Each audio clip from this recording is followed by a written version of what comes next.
Okay, pag-usapan natin to. Ang title pa lang, pagkain versus nutrisyon, parang ang simple, 'di ba? Pero isipin niyo to, kano nangyayari na busog ka, pero sa totoo lang, gutom na gutom pa rin pala yung katawan mo?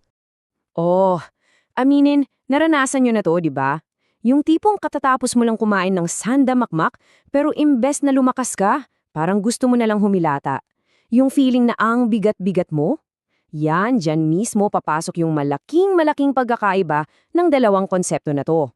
At heto na, ganito lang kasimple yan, no? Yung pagkain, well, kahit ano yan, basta't napupuno yung tiyan mo.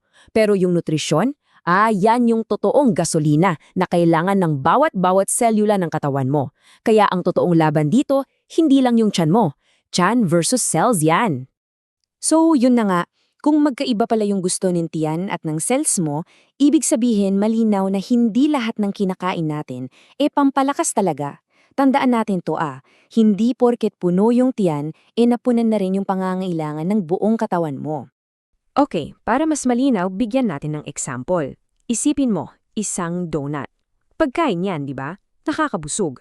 Pero yung nutrisyon, baka halos wala. Ngayon, ikumpara mo yan sa isang bowl ng sari-saring gulay. Pagkain din, pero siksik, liglig at umaapaw sa nutrisyon. So ang punto dito, yung pagkain, yan yung ano. Pero yung nutrisyon, yan yung kalidad, yung quality nung kinakain mo. At dito kailangan nating baguhin yung mindset natin. Kalimutan muna natin saglit yung tiyan. Isipin niyo yung katawan natin para siyang isang buong siyudad na may bilyon-bilyong cells. At bawat isang cell na yan para siyang mga gawa na kailangan ng tamang-tamang sustansya para gumana ng maayos. So, kung yung katawan natin ay isang syudad ng mga cells, ano sa tingin nyo ang mangyayari kung mali o kulang yung supply na dumarating sa kanila? Dito na natin malalaman yung tunay at promise, minsan nakakagulat talaga, na epekto ng nutrisyon. At itong epekto na to, baka ikagulat nyo, handa na ba kayo? Okay, heto na. Ang obesity ay isang uri ng malnutrition. Teka, ano raw? Tama yung narinig nyo.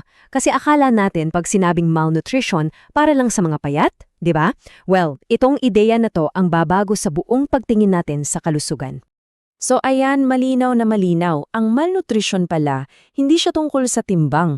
Tungkol siya sa sustansya. Pwedeng sobra-sobra yung kinakain mo, pero kung puro empty calories lang naman yang, ano nangyayari? Busog na busog yung tiyan mo, pero yung mga cells mo, ayun, gutom pa rin, nagrereklamo. So yun na nga, kung pwede pala na obese ka pero gutom pa rin yung cells mo, ano ngayon yung reaksyon ng katawan? Dito na pumapasok yung tinatawag nilang starvation mode. Isa siyang parang defense mechanism, alam mo yon? Ginagawa to ng katawan natin pag feeling niya, nako, kulang yung sustansya. Tingnan niyo tong comparison na to, grabe yung pagkakaiba. Pag gutom yung cells mo, biglang nagiging super kuripot yung katawan mo sa energy. Ang sinasabi niya sa sarili niya, uy, teka, baka walang dumating na supply mamaya, kaya imbes na gamitin yung energy, anong ginagawa niya, iniimbak niya yan bilang taba. Kabaliktaran, pagbusog sa nutrition yung cells mo, kampante yung katawan mo. Sabi niya, okay, go lang, sunugin natin tong mga calories na to, marami namang supply. At ito yung vicious cycle na ang hirap-hirap basagin. 'Di ba? Nagda-diet ka raw, pero mali naman yung paraan. Halimbawa, nilalaktaan mo yung almusal mo. Akala mo nakakatulong, pero ang totoo, lalo mo lang tinuturuan yung katawan mo mag-imbak ng taba. Exactly the opposite of what you want. Medyo nakakatakot pakinggan yung starvation mode na yan, no? Pero, heto ang good news. May paraan para labanan yan at hindi siya komplikado. Paano natin sisimulan? Ang sagot ay literal na nasa palad mo lang. Okay, so paano natin masisiguro na tama yung sukat? Kailangan ba natin ng weighing scale o kung ano-anong gamit? Hindi. Ang kailangan mo lang, yung sarili mong kamay. Ito na yung pinakasimple, pinaka-accessible at pinaka-personal na gabay mo para sa portion control. At ang maganda pa, lagi mo siyang kasama, kahit saan ka magpunta. Ganito lang yan kasimple. Para sa protina, yung mga manok, isda, ganyan, ang tamang sukat ay kasing laki lang ng palad mo. Isang sampal, ika nga. Para naman sa gulay, yung sukat ay kasing laki ng kamao mo. O isang suntok. O di ba? Napakadaling tandaan. Walang dahilan para hindi masunod. Okay, so gets na natin yung tamang sukat gamit yung kamay. Ang tanong ngayon, paano naman natin aayusin yan sa plato? Dito na papasok yung susunod nating practical na tool, yung pagbuo ng tamang plato. At ito yung itsura ng goal natin. Ang objective natin ay makabuo ng isang ideal plate. Isang plato na makulay, masustansya. At tandaan nyo, hindi lang to para maging maganda sa picture. Ito yung kumpletong package ng nutrisyon na hinihintay ng mga cells natin para manatili silang healthy at masigla.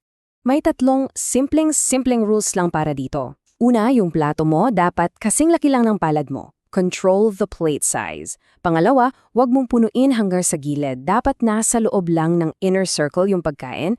At pangatlo, isipin mo na hahatiin mo yung plato into an X pattern para may espasyo para sa bawat food group. At ito na yung ilalagay natin sa apat na parte ng X na yan. Meron kang protina, meron kang gulay, may fiber ka galing sa prutas, at syempre yung tamang-tamang sukat ng good carbs. Kumpleto! Pag ganito yung plato mo, sigurado busog yung tiyan mo, pero mas busog at mas masaya yung mga cells mo. At ito na yung pinaka-summary ng lahat ng pinag-uusapan natin. Ang goal natin, hindi lang yung basta mabusog. Ang totoong goal, ang mas malaking goal ay ang maging nourished. Yung mabigyan ng tamang-tamang sustansyang katawan natin mula sa tiyan hanggang sa pinakamaliit na selula nito.